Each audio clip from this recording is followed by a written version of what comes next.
Flying Officer Johnson and Flying Officer Smythe. And Flying Officer Johnson first, tell us exactly what had happened. Well, the whole story began last Tuesday when we were flying in a vampire night flight over Kent and at 20,000 feet, and I first sighted this object. The first sighting was of a tiny pinpoint of bright light. My first impression was that it was a star shining through the overcast, and I looked around to see if there were any more stars, but obviously there weren't. And I continued watching this thing, and for about 15 to 20 seconds it remained stationary, neither moving left or right.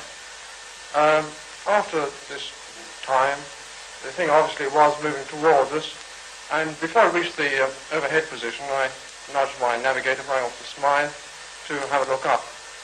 By the time it got to the overhead position, it appeared to be moving at quite a fast, fantastic speed, and my impression of it, more or less a photographic impression, was of a round object, quite distinct outline, still with the same intense light, with the maximum light round or towards the periphery of the circle, not quite so intense in the center.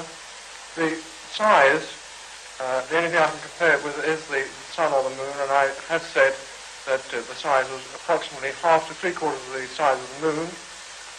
Its height, well, there again, I haven't anything to compare it with. There's no cloud on that day? No, there's no cloud at all. The visibility was about 100 miles. From where we were, we could actually see the other side of the Isle of Wight. And what about its speed? Well, I can't give any indication of speed, as I can't give a true idea of the height. The only thing is I can say that the impression was of an object very much higher above us, and therefore, depending on height, would depend on the speed, but truly has a very fantastic speed in roughly the opposite direction. Thank you very much. Well, Flying Officer Smythe, can we have your side of the story?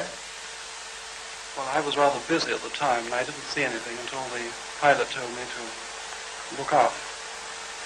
Well, when I looked up, I saw this bright object almost immediately overhead, going in the opposite direction with quite fantastic speed. And could it have been any sort of meteorological instrument or balloon, in your opinion? Well, I don't think so. We've gone into this business, we've argued it out amongst ourselves, and we haven't yet arrived at anything conclusive. We don't think it was a meth balloon, we don't think it was another aircraft. You're pretty used to seeing those? I've seen quite a few. Quite a few. Yeah. So what about your conclusions? You say you've drawn none. What did you think about this whole flying saucer story before you came across this one, or this event? Well, up to this time, I was a confirmed skeptic, but now I think I have an open mind. You're still open mind? Just an open mind. Right. Well, thank you very much indeed. RAF intelligence officers are now investigating every report of so-called flying saucers over Britain. A BBC television news report would cause controversy. The X-Files were about to become top secret. Flying officers Terry Johnson and Geoffrey Smythe had decided to go public with their UFO encounter. And could it have been any sort of meteorological instrument or balloon? Well, I don't think so. We've gone into this business, we've argued it out amongst ourselves, and we haven't yet arrived at anything conclusive.